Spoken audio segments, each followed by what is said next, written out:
Cette nouvelle histoire commence dans un gîte pas forcément très commode. Rien n'est vraiment organisé, tout part dans tous les sens. Les vêtements, les petits objets du quotidien, et même les meubles sont positionnés n'importe comment. Notre nouveau personnage est en train de dormir dans son lit placé sur une pile de bricoles, ce qui le penche légèrement en arrière. Pour autant, ça ne l'empêche pas de dormir. Ce vieux bonhomme est extrêmement barbu.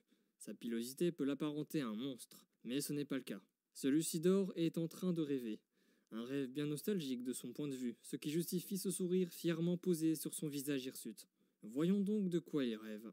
Si on regarde de plus près, dans son rêve, il est en train de commenter un match entre deux équipes sur un terrain boueux. Il y a quelques spectateurs qui encouragent le camp qu'il souhaite. Tout ça a pu être organisé grâce à lui-même, l'actuel doyen de son village. Il se nomme ainsi car pour lui le titre de simple chef de village ne lui suffit pas du tout. Doyen, ça lui convient mieux, même si grossièrement c'est exactement la même chose. Il semble que ça ait plus de valeur à ses yeux ainsi. Par ces temps difficiles dans son habitat, il a voulu donner un peu plus d'ambiance dans ce trou paumé. Et quoi de mieux que la confrontation entre deux équipes dans un événement qu'il a lui-même inventé, la balle contre la montre. Concrètement, les règles sont extrêmement simples, vu qu'il n'y en a qu'une seule. Balancer une balle dans un filet de pêche par tous les moyens. La particularité de ceci, c'est que la balle explose au bout d'un moment. C'est une balle préparée spécialement par ce peuple, doué dans les explosifs. Bien sûr, tout est prévu pour éviter que quelqu'un se blesse.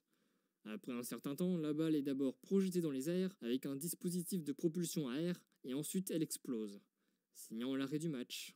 Il faut bien trouver une raison logique pour arrêter le match. Tu crois vraiment qu'ils vont se satisfaire d'un simple « fin du match » ? Non !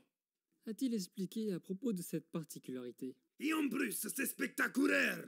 Ce n'est pas le premier match qui se déroule sous ses yeux euphoriques, et jusqu'alors il n'y a jamais eu de catastrophe.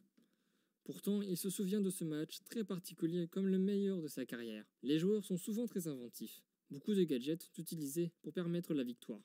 En outre, le travail d'équipe est le plus important. Par exemple ici, l'équipe de gauche utilise des machines qu'ils appellent des sauteurs. Ils sont positionnés sous leurs pieds et leur permettent de sauter quand ils le souhaitent à une hauteur vertigineuse, leur permettant d'esquiver facilement leur adversaire. Actuellement, c'est ce qui leur permet de mener de 2-0 pour eux. En revanche, l'équipe adverse utilise plutôt des gadgets pour faire perdre l'attention, comme l'un d'eux qui a fait apparaître une cuisse de grenouille bien rutilante sous les yeux de sa cible sur le point de marquer un point.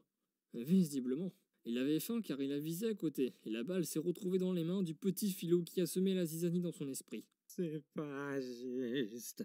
J'avais pas pris mon petit déj ce matin. C'est important de manger, mon gars! Rétorque celle qui a pris la balle et court à toute allure. Le retournement va commencer à cet instant même. Il aime parier sur les prochaines actions et pourrait certainement parier n'importe quoi sur l'équipe qui va marquer dans les prochaines secondes.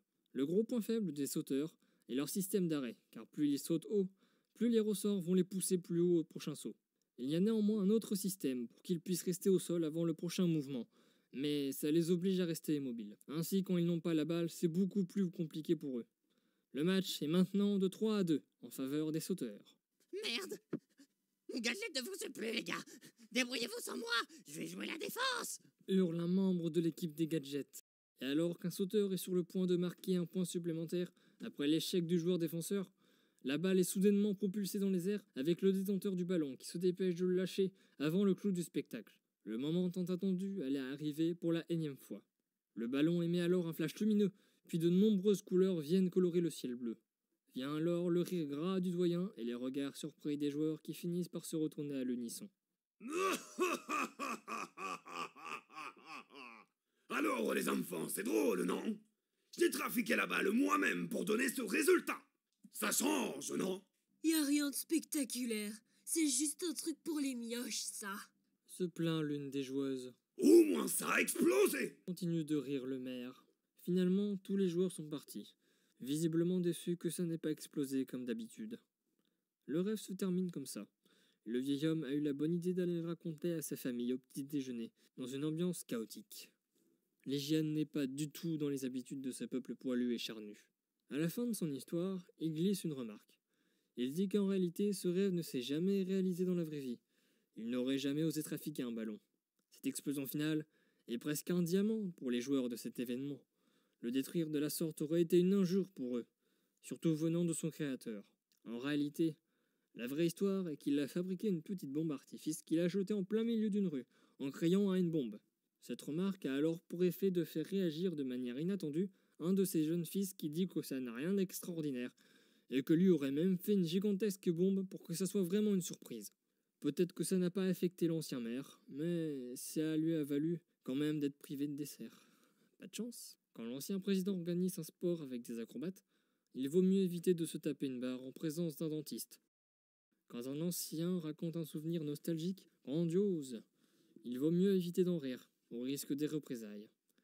Respectez les souvenirs des gens, car s'ils veulent les raconter, c'est qu'ils ont de la valeur.